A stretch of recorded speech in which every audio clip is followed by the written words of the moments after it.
ஸ்ட்ரைட்டா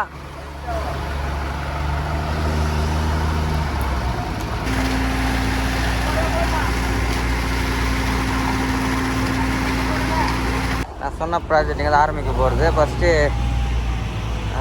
ரப்பீஸ் கொட்டி மேலே சிமெண்ட் மண் போடும். இப்போ ஸ்லாப் இருக்கிறத தர ஃபுல்லாக இப்போதைக்கு ஒரு ரோடு மட்டும் தர ஃபுல்லாக போட்டு மேலே ஸ்லாப் இருக்குது டேரெக்ட்.